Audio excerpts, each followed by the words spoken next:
मैं कोई लेखक नहीं हूँ, मैं तो एक चोर हूँ जो आपका थोड़ा-सा कीमती समय चुराने के लिए आई हूँ। मेरा नाम माही है, रात के 2 बज रहे थे। लगभग पूरा शहर सो गया था। मैं अपने लैपटॉप में आँखें गड़ाए अपने ऑफ़िस का काम कर रही थी, तभी मेरे फ़ोन पर एक नोटिफ़िकेशन आता है। मैं इरिटेट होके जैसे ही फ़ोन बंद करने वाली होती हूँ, तभी मेरा ध्यान फ़ोन पर आए उस मैसेज पर जाता है। मैसेज को देखकर एक बार तो अपनी आँखों पर मुझे विश्वास नहीं होता। मैं अपनी आँखें रब करती हूँ और दोबारा उस मैसेज को देखती हूँ।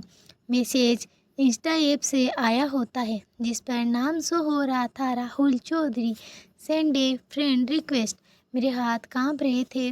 मैं सोच रही थी, ये रिक्वेस्ट एक्सेप्ट करूँ या ना करूँ। मेरे आँखों के सामने पुरानी यादें आने लगती हैं।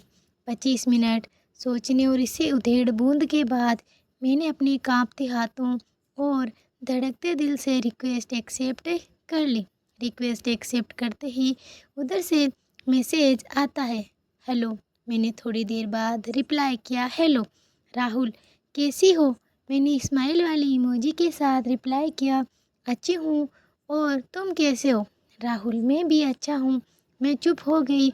उसके बाद मैंने कोई भी मैसेज नहीं किया। थोड़ी देर बाद राहुल ने फिर मैसेज किया, माही। मैं बोली, हाँ बोलो, क्या हुआ। राहुल, इतने सालों में तुम्हें कभी मेरी याद नहीं आई। मैं बोली, क्या यही सवाल मैं तुमसे कर सकती हूँ, क्या तुम्हें मेरी याद नहीं आई।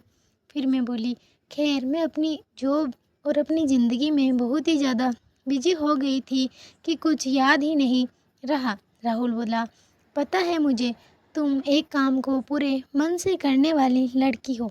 मैं बोली, हमें। राहुल बोला, शादी के बारे में क्या सोचा है तुमने। मैं बोली, बहुत सी जिम्मेदारियां आ रखी हैं मेरे कंधों पर।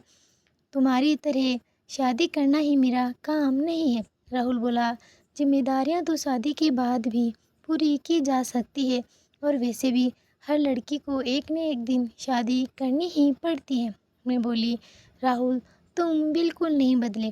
तुम्हारी बातें और तुम्हारी सोच पहले की तरह ही पुरानी और निहायती है। राहुल बोला, बदली तो तुम भी नहीं। बातों बातों में टोंट तुम पहले भी देती थी और अब भी खूब देती हो। मैं बोली, क्या करूं, आदत से मजबूर हूँ। राहुल बोला, और तुम्हारे घर में सब कैसे हैं। मैं बोली, घर में तो सब अच्छे हैं, और तुम बताओ तुम्हारी बीवी कैसी है। वो बोला, अच्छी है। मैं बोली, आज इतनी रात को तुम ऑनलाइन क्या कर रहे हो। राहुल बोला, बस सारे दोस्तों की याद आ गई। मैं बोली, अच्छा। उसके बाद मैंने राहुल को गुड नाइट कहा और एक बार फिर अपने काम पर लग गई। अगले दिन शाम के 9 बजे राहुल का एक बार फिर मैसेज आया, हेलो। मैंने थोड़ी देर बाद रिप्लाई किया, हेलो राहुल। वो मैं फ्री था तो सोचा तुमसे बात कर लूँ। मैं बोली, लेकिन मुझे काम है, मैं फ्री नहीं हूँ। राहुल बोला, अच्छा एक बात पूछूं तुमसे। मैं बोली, अगर मैं मना करूँगी तो क्या तुम नहीं पूछोगे। राहुल बोला, तुम अभी भी वैसी की वैसी ही हो, बिल्कुल नहीं बदली। मैं बोली, कुछ लोग तो कभी नहीं बदलते और कुछ लोग पता नहीं कब बदल जाते हैं।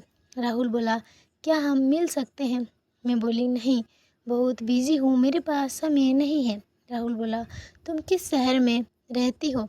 मैं बोली, पिंक सिटी। राहुल बोला, यानी तुम जयपुर में हो। मैं बोली, हाँ।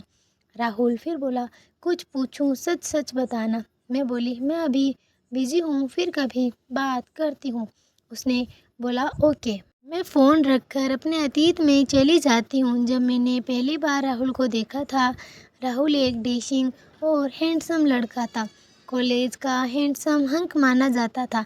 धीरे धीरे मेरी राहुल से कॉलेज में दोस्ती हो गई, और एक दिन राहुल ने अपने प्यार का इजहार किया तो मैंने भी हाँ बोल दिया, क्योंकि कहीं न कहीं मैं भी उसे पसंद करने लगी थी। तभी बाहर का डोर नॉक हुआ और मैं अपने अतीत से बाहर आई। 3 दिन बाद जब राहुल मुझे ऑनलाइन देखता है तो मैसेज करता है और कहता है, बहुत ही ज़्यादा बिजी रहने लगी हो।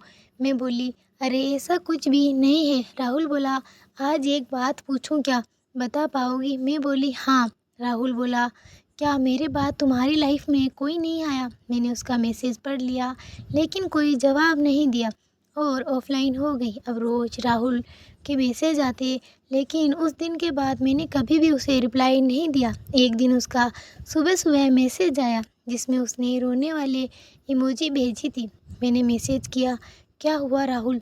राहुल बोला, मुझे माफ़ कर दो प्लीज़, मैंने तुम्हारे साथ गलत किया, तुम्हें चीट किया। आई एम सॉरी, प्लीज़ तुम मेरे पास वापस आ जाओ। मैं उसका मैसेज पढ़कर अवाक रह गई। मैं बोली, तुम पागल हो गए हो क्या? तुम्हारी शादी हो चुकी है और तुम मुझे बोल रहे हो कि मैं तुम्हारे पास वापस आ जाऊं, और मुझे तुम्हारी सॉरी की कोई ज़रूरत नहीं है। राहुल ने फिर से मैसेज किया और बोला, स्नेहा मुझे चीट कर रही है और मैं उसे अब तलाक दे रहा हूँ। मैं आज भी तुमसे प्यार करता हूँ। स्नेहा तो सिर्फ मेरी अट्रैक्शन थी, प्यार तो तुमसे ही था। प्लीज़ सब ठीक कर दूंगा, तुम मुझ पर भरोसा, तुम बस हाँ बोल दो। मैं बोली, मेरे मन में तुम्हारे लिए उसी दिन फीलिंग मर गई थी जब तुमने मुझे चीट किया था और स्नेहा से शादी की थी। सो तुम अब मुझसे कोई उम्मीद मत रखो। और एक बात, मैंने तुम्हारी रिक्वेस्ट इसलिए नहीं एक्सेप्ट की कि मैं तुमसे अभी भी प्यार करती हूँ। एक शिकवा था जो रह गया था, जो मैंने तुमसे कह दिया है। मैं तुमसे बहुत नफ़रत करती हूँ, बहुत ज़्यादा। कभी मुझे अपनी शक्ल मत दिखाना। राहुल बोला, प्लीज़ माही, एक बार मेरी बात सुन लो और मुझे माफ़ कर दो। ये मेरी लास्ट गलती है। और कुछ कहता उससे पहले ही मैंने उसके अकाउंट को ब्लॉक कर दिया। आज मेरे दिल से एक पत्थर उतर गया था। कभी कभी हमें पीछे मुड़कर अपने पास्ट को नहीं देखना चाहिए। कान्हा जी, अगर कुछ लोगों को आपकी लाइफ से हटाते हैं तो उसमें कहीं न कहीं हमारी भलाई छुपी होती है। आज के लिए मैं शिव आपसे विदा लेती हूँ। मिलते हैं कल एक नई कहानी में।